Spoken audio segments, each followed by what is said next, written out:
Il va falloir qu'on parle de l'équipe d'Algérie. Oui, l'Algérie avait un match amical face à la Suède. Certains me diront, oui, mais Parisian Football, c'est juste un match amical. Mais même dans les matchs amicaux, comme j'aime à le répéter très souvent, il est également possible de tirer des enseignements. Notamment avec cette équipe de l'Algérie, on était hypé par tout ce que faisait l'Algérie jusqu'à présent.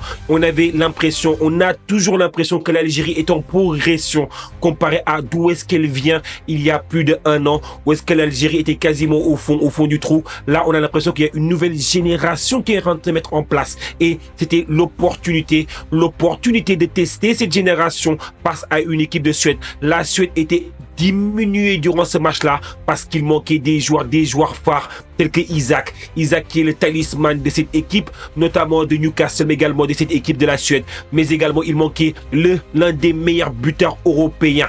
On a parlé de l'homme masqué, le vengeur masqué. On a parlé de Gyökeres qui était à 2 doigts de remporter le soulier d'or européen devant notamment un Kylian Mbappé.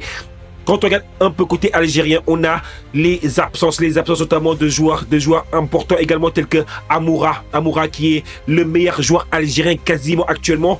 Également Belaïli qui était absent, Abdelli qui était absent, mais également Tougal qui était absent. Mais n'empêche qu'il y avait aussi de très bons joueurs sur le terrain côté algérien. On avait Ait Nouri, le nouveau transfert qui vient d'arriver, notamment du côté de Manchester City. On avait Aouar, on avait également Boudari, on avait également Benasser, on avait Benrahma, Gouiri, Mahrez. Franchement, c'était un parterre de joueurs talentueux. En tout cas, on va analyser, on va regarder exactement qu'est-ce qu'on a pensé de ce match-là. Qu'est-ce qui s'est passé durant ce match-là? Je vais vous faire un petit résumé pour comme ça, parce que vous allez voir comment est-ce que l'Algérie s'est comportée face à cette équipe de la Suède. En tout cas, bienvenue sur la chaîne Parisian Football. Merci d'être toujours de plus en plus nombreux à vous abonner. On a dépassé la barre des 13 200 abonnés. N'hésitez pas à vous abonner, c'est gratuit la team. Si vous aimez les débriefs Algérie, football africain, mais également la Ligue des Champions, le Mondial des clubs qu'on va débriefer, qu'on va analyser ici, même sur la chaîne Parisienne Football, abonnez-vous, c'est gratuit. Et merci une nouvelle fois à toutes les personnes qui prennent une seconde, comme d'habitude, pour donner le maximum de force en mettant le petit pouce bleu pour nous aider dans notre développement. Merci beaucoup à vous en tout cas. La team, sans plus tarder, on va rentrer exactement dans l'analyse. Parce que quand on regarde un peu cette équipe d'Algérie, ils ont été menés 4-0. Vous vous imaginez, ils ont été menés 4-0. Franchement, quand on regarde un peu ce qui s'est passé à la 56e minute jusqu'à la 63e minute, l'Algérie a été menée 4-0. Vous vous rendez compte de la dinguerie? C'est absolument inconcevable. Comment ça se fait qu'avec des talents tels que ceux qu'ils ont eu sur le terrain, l'Algérie a été menée 4-0? Je vais vous donner exactement les explications. C'était une catastrophe défensive. Farsi, Mandi, Ben Sebaini, Ait Nouri, ils étaient absents, transparents sur le point de vue défensif. Je pense que même quand Pep Guardiola, il garde un peu la performance notamment de Ait Nouri ainsi que de toute la structure défensive de cette équipe d'Algérie, franchement, c'était pas rassurant, mais pas rassurant du tout. Parce que moi, les buts que j'ai pu prendre, j'ai vu notamment des erreurs de la part du gardien Mandrea. Il était parfois sur le deuxième but, où est-ce que tu le vois, il se trouve quasiment tout seul, il le prend entre ses jambes. Franchement, je pense que sur ces moments-là, t'as pas le droit en plus de ça, certes, la frappe était un peu puissante, mais la prendre, comment tu la prends exactement, je pense que c'est un peu une erreur exactement du gardien de but.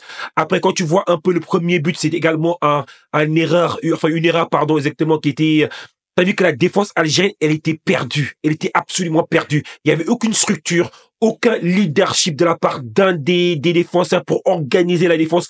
On a l'impression que il n'y avait pas d'infériorité numérique. Donc, du coup, c'est-à-dire que les attaquants, notamment de cette équipe, notamment de la Suède, ont su déjouer, notamment cette organisation défensive de l'Algérie. Donc, du coup, pour moi, l'Algérie, à ce niveau-là, c'est rédhibitoire. Tu ne peux pas défendre comme ça exactement au football de haut niveau. D'autant plus qu'il y avait quand même les très bons défenseurs de l'équipe d'Algérie. Je prendre 4 buts face à une équipe de la Suède, qui était une équipe quasiment bis de la Suède. Non, franchement, avec un Sema qui n'avait pas marqué un seul but depuis 2023. Et là, ils vous enfilent exactement un triplé. Non, quand même, il y a des trucs quand même qu'il faut devoir analyser. Je pense que l'entraîneur également devra remettre un peu certaines choses en question, notamment Vladimir Petkovic. Il doit absolument analyser la performance, ramener un peu une structure, un bloc défensif, parce que les compétitions, elles se gagnent également avec un bon gardien, une bonne structure défensive, un milieu de terrain, un bon milieu de terrain exactement axial, ainsi qu'un joueur qui est capable de te marquer les buts. Si tu n'as pas une bonne structure défensive, je ne sais pas exactement comment est-ce que l'Algérie pourra remporter une Coupe d'Afrique des Nations ou éventuellement même penser faire un bon parcours durant la prochaine Coupe du Monde aux États-Unis. Je pense que c'est quelque chose qui devra absolument être travaillé du côté de l'Algérie, parce que ça, si tu pars comme ça à la Coupe d'Afrique des Nations, si tu pars comme ça exactement face à des équipes qui savent bien jouer, bien attaquer, ça va être compliqué, une Coupe d'Afrique des Nations ou également une Coupe du Monde. Mais n'empêche, il reste encore du temps. Donc, du coup, faut positiver, pardon, si on permet mon français. Donc, du coup, faut positiver, il faut regarder exactement qu'il reste encore du temps pour pouvoir améliorer ça. Mais moi, ce que j'ai aimé, c'est-à-dire que jusqu'à quasiment la 63e minute, l'Algérie n'a pas existé. Mais n'empêche que ce que j'ai apprécié, c'est la réaction d'orgueil qu'il y a eu, notamment côté algérien. Parce que lorsque tu vois un peu la réaction d'orgueil côté algérien, à la 64e minute, c'est Benasser. Benasser qui sème la révolte grâce à un but absolument somptueux de la part de Benasser. Il sème la révolte et là, exactement, il y a une dynamique algérienne qui se met en place. Les joueurs algériens, ils sentent que le vent est en train de tourner et qu'ils vont retourner la situation du match. Ensuite, Benzia qui vient marquer exactement le deuxième but à la 71e minute sur un espèce de cafouillage un peu dans la surface de réparation. Cafouillage qui joue dans les intérêts de l'équipe d'Algérie. Et là, exactement, ils viennent pousser le ballon au fond des filets. Et là, Ben Taleb ils obtiennent exactement, les joueurs de l'Algérie obtiennent un penalty. Juste, franchement, le défenseur, il pousse notamment, je pense que c'était l'attaquant, je pense que c'était, si tu m'as vu, c'était qui était en attaque à ce moment-là. Mais du coup, il pousse exactement l'attaquant et l'attaquant, il tourne la surface de réparation. Pour moi, c'est une faute qui est absolument indiscutable. C'est un penalty qui est absolument indiscutable. C'était Gouiri d'ailleurs, désolé. Donc du coup, et là, sur le penalty, exactement, il est absolument indiscutable. Et là, c'est Ben Taleb qui vient transformer le penalty à la 86e minute et qui fait revenir une nouvelle fois l'Algérie un peu de très très loin, parce que personne ne les voyait revenir dans ce match-là. Ils reviennent à 4-3. Et lorsqu'ils reviennent à 4-3, ils ont également la possibilité, notamment de marquer ce quatrième but. Mais cette possibilité-là, malheureusement, elle est manquée notamment par Mendy qui met la tête, et la tête, elle passe légèrement au-dessus de la barre transversale. Mais franchement, Johansson, il t'a sorti également des grosses sorties sur certaines opportunités de l'Algérie.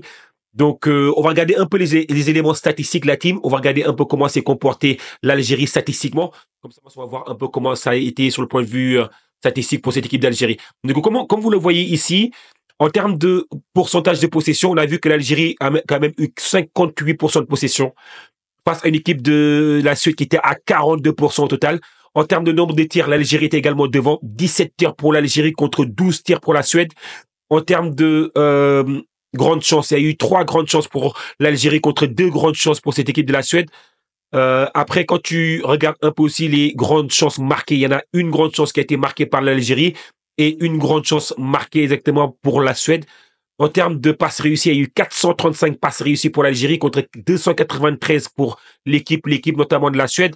En termes de fautes, il y a eu 14 fautes côté algérien contre 21 fautes côté Suède. Corner 6 côté Algérie, 5 côté Suède.